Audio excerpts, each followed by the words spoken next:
অসমৰ জাতীয় জীৱনৰ পৰা জুবিনদাৰ মহাপ্ৰয়াণৰ 2 মাহ অতিক্ৰম কৰিছে।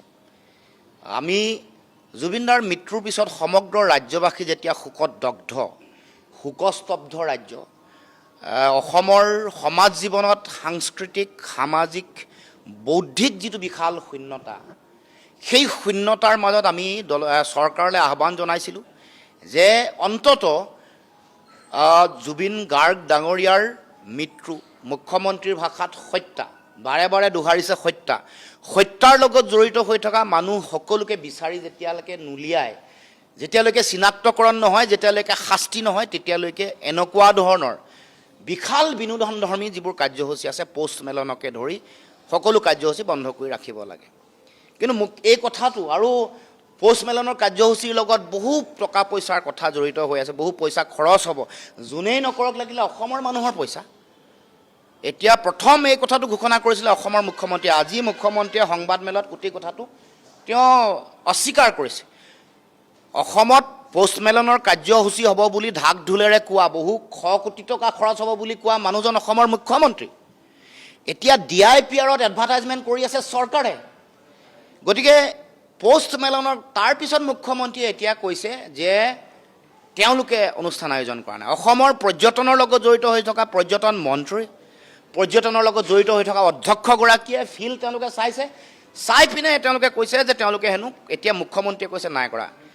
এই মানে মানুহৰ মাজত প্ৰতিক্ৰিয়া যেতিয়াই হ'ল, তেতিয়াই মুখ্যমন্ত্ৰীয়ে গোটেই কথাটো বিভ্ৰান্ত কৰিবলৈ উঠি পৰি লাগিছে। এতিয়া আপোনালোককো যাবলৈ অনুমতি দিয়া নাই আৰু এই গোটেই কথা বতৰাবোৰ ব্যাপক এটা চৰকাৰৰ বেষ্টনীৰ মাজত এই গোটেই কামটো কৰিব খোজে। এতিয়া মুখ্যমন্ত্ৰীয়ে কৈছে যে কনচাৰ্ট ইকনমি হ'ব। আমি পোষ্ট মেলন নামৰ সংগীতজ্ঞগৰাকীৰ আমি বিৰোধিতা কৰা নাই, আমি সময়টোৰ কথা কৈছোঁ।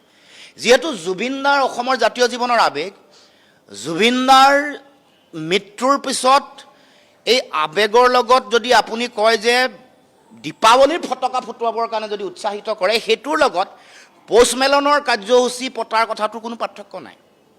গতিকে মুখ্যমন্ত্ৰীয়ে জনা দৰকাৰ যে আমি কি ক'ব খুজিছোঁ। সৰু শিশুৰ দৰে নুবুজা ধৰণে কথাবোৰ নক'ব। আজি কৈছে যে বিৰোধিতা কৰা আছাম মানুহে, আছামী বিৰোধিতা কৰা নাই। আমি পোষ্ট মেলন আহে, ইয়ালৈ বিয়ন্স আহে, ইয়ালৈ যোন আহে, চাকিৰা আহে, আমাৰ আপত্তি কৰিব লগা কথা নাই। মানে শ্বিলঙলৈ নগৈ অসমত ৰাখে, শিৱসাগৰ ৰাখে, ডিব্ৰুগড়ত ৰাখে। কিন্তু এতিয়া আমাৰ জাতীয় জীৱনত জুবিন গাৰ্গ ডাঙৰীয়াৰ যি সময়ত এটা ৰহস্যজনক হত্যা হ'ল, য'ত সন্দেহ কৰিছে যে আপুনি কৈ থকা মানুহবোৰৰ উপৰিও আৰু মানুহ আছে। ছিংগাপুৰত যি সময়ত মৃত্যু হৈছিলে, সেই সময়ত উপস্থিত থকা মানুহবোৰক আপুনি কৰায়ত্ব কৰি আনি জেলত থ'ব পৰা নাই।